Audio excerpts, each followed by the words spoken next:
Muslims అంటే నాకు ఒకటి విక్రమ్ గారు, సరే ఇప్పుడు బీసీల్లో ముస్లింలను చేర్చారు కాబట్టి వాళ్ళ అభ్యంతరం అని చెప్తున్నారు. అది బీజేపీ వాళ్ళు చెప్పడం కంటే ముందు అసలు బీసీ సంఘాలుగా మీకు దాని గురించి ఏమైనా ఇష్యూ ఉందా, మీకు ఓకేనా అదేంటి? నేను చెప్తాను మేడం. ఒకటి, మీరు మంచి క్వశ్చన్ అడిగారు. బీసీలో ముస్లిమ్స్ ఈ రోజు నుంచి లేరు.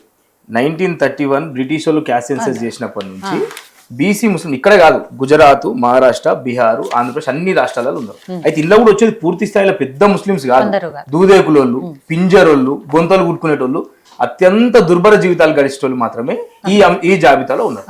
ఏదో అసముద్దీన్ ఓవైసీ, అగ్రబుద్దీన్ ఓవైసీ ఇళ్ళ రాలి ఈడబ్ల్యూఎస్ కిందకి పోతారు. అయితే ఇంట్లో వచ్చిన వాళ్ళకి కూడా ఏంటంటే ప్రామాణిక నేను ఏమన్నా, పార్లమెంట్ లో ఇప్పుడు మనందరూ ఇక్కడ కూర్చున్న వాళ్ళకి కూడా తెలుసు, ప్యానల్ మెంబర్స్ కు పార్లమెంట్ లో ఏ బిల్లులైనా సవరించే అంశం ఉన్నది.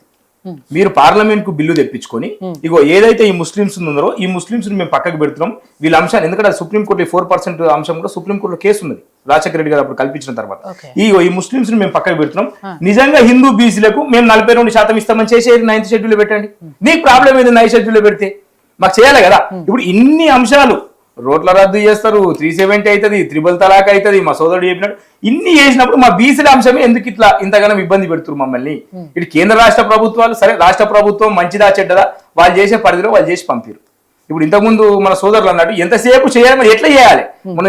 మొన్న బీసీ సంఘాలతో ముఖ్యమంత్రి గారు మీటింగ్ పెట్టుకున్నప్పుడు ముఖ్యమంత్రి గారు ఏమంటారు అంటే, మేము ఏ పార్టీ అయినా బేషజాలకు పోము, ఎవరైనా సరే మాకు సజెషన్ ఇవ్వచ్చు, ఓపెన్ హార్టెడ్ గా సజెషన్ ఇవ్వండి, మేము మీరు చెప్పిన విధంగానే పోదాం, మేము తప్పనుకో, మీరు రైట్ చెప్పు, రైట్ విధంగా పోదాం. ఇప్పుడు బీజేపీ చేతిలో అస్త్రం ఉన్నది, జాతీయ పార్టీ కాబట్టి, దేశంలో ఉన్న 70 కోట్ల బీసీలు ఓట్లేసారు కాబట్టి బీజేపీ ప్రభుత్వం ఏర్పడింది. ఇప్పుడు సరే మీరు నిజంగా ఈ సెన్సెస్ చేసిన మీరు తప్పు అనుకున్నప్పుడు, ఆంధ్రప్రదేశ్ లో కూటమి ఉన్నప్పుడు మీరు స్వయంగా ప్రధానమంత్రి నరేంద్ర మోడీ గారే మేనిఫెస్టో రిలీజ్ చేసినారు. రిలీజ్ చేసినప్పుడు అందులో కూడా సేమ్ అంశం ఉన్నది. ఏంది?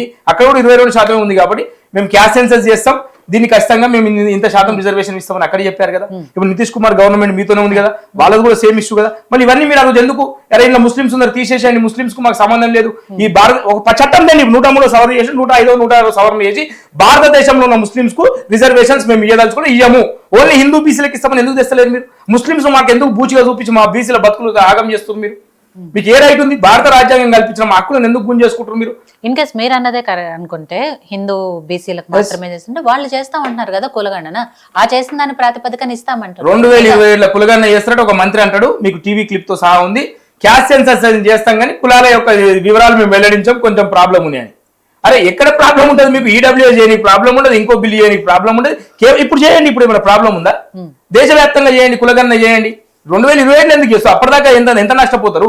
విద్యా ఉద్యోగాలలో నష్టపోవాలా, ఆర్థికంగా నష్టపోవాలన్నా? ఇప్పుడు 3 టెస్ట్ ప్రకారం ఈడబ్ల్యూఎస్ రిజర్వేషన్ ఉందా? ఎక్కడ కూడా టెస్ట్ లేదు, దానికి ఎటువంటి కమిషన్ లేదు, ఎటువంటి డెడికేషన్ కమిషన్ లేదు, ఎటువంటి సిఫారసు లేదు, ఏకదం రాత్రి తెచ్చి ఆమోదించుకోరు. ఇప్పుడు మహిళా బిల్లులో కూడా ఆ రోజు శరత్ యాదవ్ గారు పార్లమెంట్ విషయం పట్టుకొని పోయారు, నేను తాగి చచ్చిపోతా మహిళా బిల్లు వస్తాయని.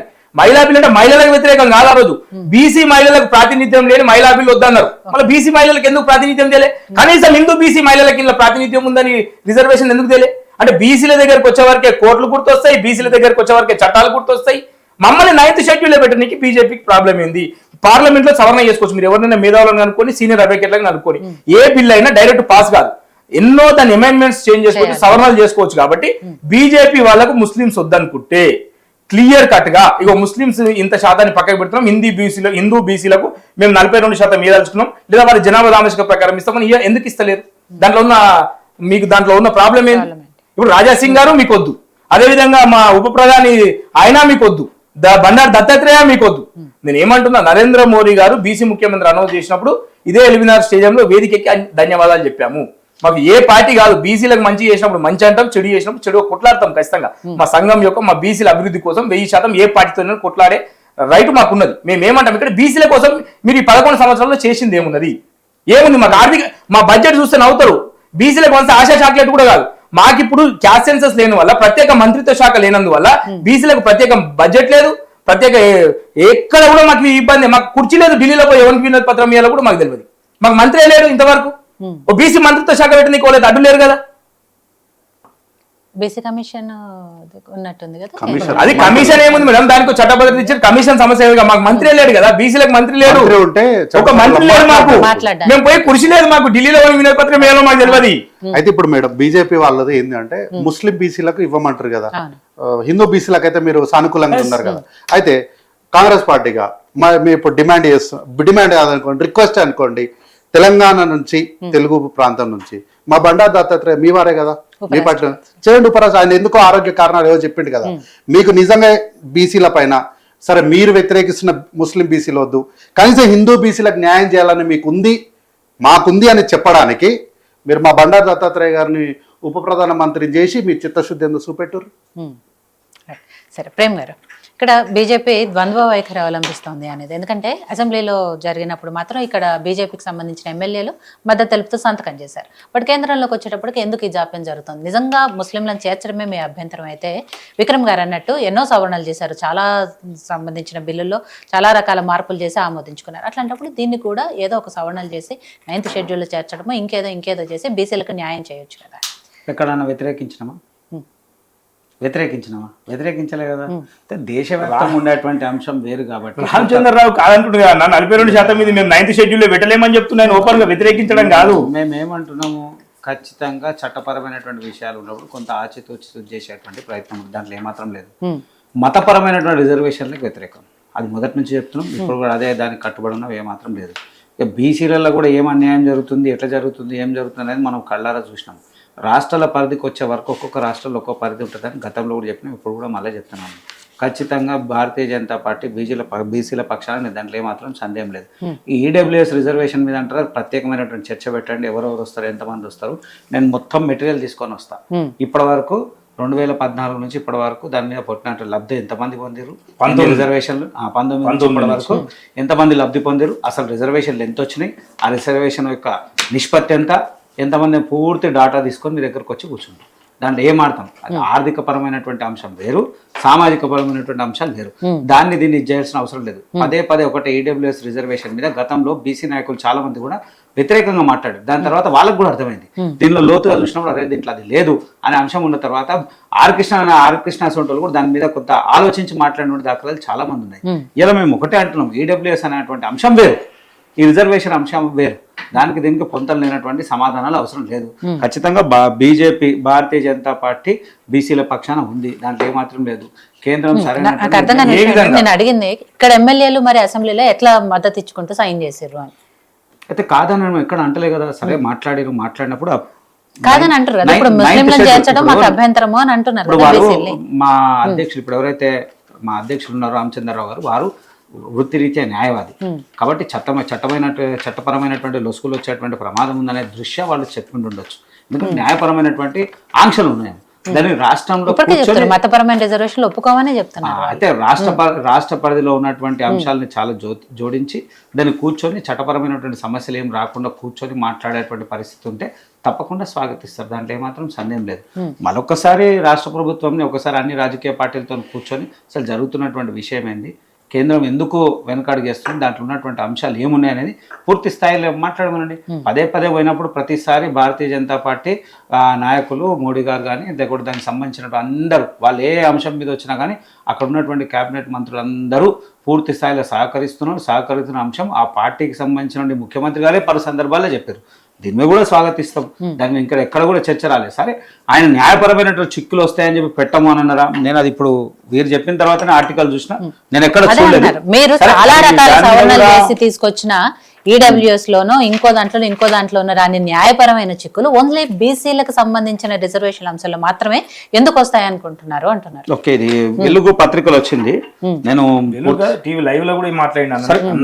దీని మీద కూడా పూర్తి స్థాయిలో ఆలోచిస్తాం, దీని మీద కూడా మాట్లాడేటువంటి ప్రయత్నం చేస్తాం. బీసీలు భారతీయ జనతా పార్టీలో కూడా అనేక మంది బీసీలు ఉన్నారు, వాళ్ళు కూడా ఖచ్చితంగా ప్రశ్నిస్తారు కదా. ఇది చేసేటువంటి పరిస్థితి ఏం లేదు కదా. బీసీ నాయకులు లేరామా ప్రశ్నిస్తారు ఉన్నారు కాబట్టి తప్పకుండా ఇది చేస్తారు. దీని మీద పూర్తి స్థాయి ఆలోచన బీజేపీ అంత చర్చ దాని మీద అంత ఎందుకు. ఇప్పుడు ఒకటే అంశం, మీరు ముస్లింస్ ఇప్పుడు ఒకటి ముగ్గురు క్లారిటీ లేదు మేడం.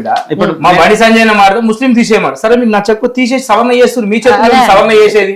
ఇప్పుడే మా అన్న ఏమంటారు 9th షెడ్యూల్ పెట్టడం అసాధ్యం అంటారు, మళ్ళీ ఆ రోజు సాధ్యమైంది, ఈ రోజు ఎందుకు అసాధ్యం అవుతుంది? పార్లమెంట్ లో చర్చ పెట్టి కదా, నువ్వు బిల్లు ఆమోదించు కదా, ఆమోదించుకొని పార్లమెంట్ పెడితే చర్చ తెలుస్తుంది కదా. అదే అన్నారు, వాటికే లీగల్ గా టెక్నికల్ గా కొన్ని ఇష్యూస్ ఉంటాయి కాబట్టి 73-74 సవరణ క్లియర్ గా చెప్పారు. 243D/6 లో క్లియర్ గా ఉంది. మన దాంట్లోనే పెంచుకునే అవకాశం ఉన్నది స్పెషల్ కేటగిరీ కింద. ఆర్టికల్ 9 షెడ్యూల్ 9 తెచ్చింది అది కదా, ఆర్టికల్ 9 తెచ్చింది, అందుకు పెట్టుకోనికే తెచ్చింది కదా. తమిళనాడు ఆ రోజు కూర్చొని ఎందుకు పెట్టుకుందామే, ఏ రోజు కూడా మాకు ఇబ్బంది కావద్దని పెట్టుకుంది కదా జయలలిత గారు. 9th షెడ్యూల్ లో అసలు చేర్చడం అసాధ్యం అనేది రామచంద్రరావు గారు చెప్పారంట. అసలు ఎందుకు అసాధ్యం అనేది చెప్పాలి కదా మేడం. రాష్ట్రాల వరకు ఉన్నటువంటి పరిస్థితుల ప్రభావం వారు చెప్పి ఉంటారు. నేనేమంటున్నా, నిజంగా మీరు రండి, వచ్చిన తర్వాత బీసీ నాయకులు ఎవరు వస్తారో రామచంద్రరావు గారిని ఆ విషయమే డైరెక్ట్ ఓపెన్ గా అడుగుదాం. ఆయన అట్లా కాదు, బహిరంగ నేను మాట్లాడడం కాదు, బీసీ నాయకులు ఉన్నారు, బండి సంజయ్ గారు, ఈటెల రాజేందర్ గారు, మా లక్ష్మణ్ ఉన్నారు, ఈటల రాజేంద్ర ఉన్నాడు, ధర్మపురి అరవింద్ ఉన్నాడు.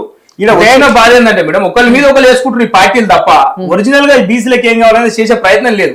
సరే, నిజంగా ముఖ్యమంత్రి రేవంత్ రెడ్డి గారు తప్పు చేసిండు, ఇట్లా ఈ రూట్ నువ్వు మన బంజారా హిల్స్ కు రావాలి, నువ్వు మలక్పేటకి పోతున్నావు, తప్పు రూట్ అయ్యా, ఈ జూబ్లీ హిల్స్ కి రా అని చెప్పు.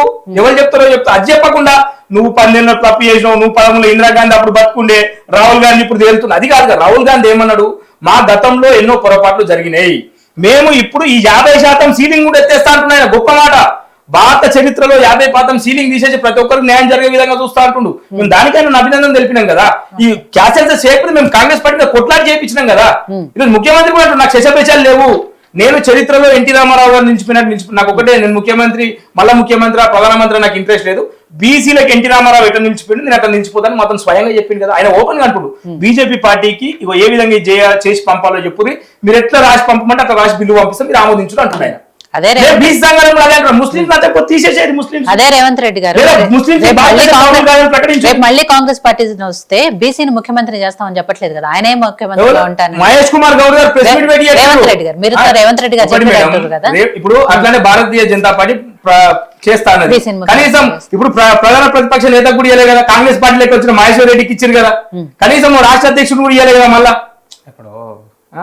నేను ఏమంటా మేడం, ఈ అంశంతో అనేక అంశాలు కూడగట్టి దీన్ని డైవర్ట్ చేయకుండా 42% ఇప్పుడు బీజేపీ గాంధీ ఉన్నాడు. ఇగో విక్రమ్ గారు కాంగ్రెస్ ప్రభుత్వం ఇగో బిల్లులకు ఈ పొరపాట్లు చేసింది, ఇది సవరించి పంపమని వెంటనే మేము ఇస్తామని అధికారికంగా ప్రైమ్ మినిస్టర్ ఆఫీస్కి వెళ్ళి పంపించమనండి. 1000% రేవంత్ రెడ్డి గారిని బతిమలాడతామా, కొట్లాడతామా, కాంగ్రెస్ పార్టీ గల్లా పట్టుకుంటామా, మేము ఆ బిల్లును అట్లా చేపిస్తాం. సవరించేద్దాము బీజేపీ పార్టీకి ఉందా, 9th షెడ్యూల్లో పెట్టేద్దాము బీజేపీ పార్టీ చెప్పాను రన్నను. చెప్పండి. నేను ఒక ముచ్చట చెప్పినా, నేను చెప్తా, మాట్లాడమను, సవరణ చేయమను, అది ఇది అన్నావు. ఒక మాట అయితే మనం వేదిక మనం ఏదైతే డిబేట్లు ఉన్నప్పుడు ఒక మాట అన్నావు, బీసీ నాయకుడుగా నీకు పూర్తి స్థాయి అధికారం ఉంది, అనేక విషయాల మీద నీకు ఉన్నటువంటి పట్టు నీకు తెలుసు. నువ్వేమన్నావు, నన్ను మాట్లాడడానికి అవకాశం అంటే నేను సైలెంట్గా ఉన్నా. ఎందుకున్నా, మన ఇద్దరి మధ్య సమన్వయం ఉంది కాబట్టి నేను సైలెంట్గా. అందుకే నేను ఏమంటున్నా విక్రమ్ గారు, మీరు చెప్పినప్పుడు నేను మీకు సమయం ఇవ్వాలి, మీ బాధ వినాలి, ఏం జరుగుతుంది వినాలి, వినే అవకాశం ఉన్నప్పుడు పార్టీ రిప్రజెంట్ గా నేను అవకాశం ఉన్నది ఖచ్చితంగా పార్టీకి తీసుకుపోయేటువంటి బాధ్యత నాది కాబట్టి మీరు ఎంత చెప్పినా విన్నా. ఎందుకు వినాల్సి వచ్చిందంటే నేను సమన్వయంగా నేను ఉన్నా. అట్లనే వారిద్దరి మధ్య ఉన్నదో నాకు ఇది కాదన్నా. ఎప్పుడైతే పార్టీలు భారతీయ జనతా పార్టీ రాష్ట్ర ప్రభుత్వము ఉన్నటువంటి కాంగ్రెస్ రెండు సమన్వయంగా పనిచేయాల్సినటువంటి అవసరం ఉన్నది. దాని విషయం మీద కూడా మాట్లాడతాము. మీరు చెప్పిన విషయం తీసుకొని పోతాము. మీరు అన్నారు, ఇప్పుడు నేను కూడా మాట్లాడే రామచంద్ర గారు నేను స్టేట్మెంట్ వింటే నేను వేరే తీరు మాట్లాడుతున్నాను. నేను స్టేట్మెంట్ ఇప్పుడే విన్నాను, నిన్న జరిగింది, నిన్న వచ్చింది, అది మొన్న 2 days బ్యాక్. అట్లా కాదు మేడం, రేవంత్ రెడ్డి గారు పిఎం నరేంద్ర మోడీ గారు కన్వే చేయాల్సిన అవసరం లేదు. ఎందుకంటే నితీష్ కుమార్ గారు అఖిల పక్షాన్ని తీసుకుపోయి కేవలం బీసీ రిజర్వేషన్ల గురించే ఆ ప్రభుత్వం లెక్కలు ఎందుకు వచ్చిండు, రాజీనామా చేసి నేను వద్దా మీతో మీ దోస్తు పట్ట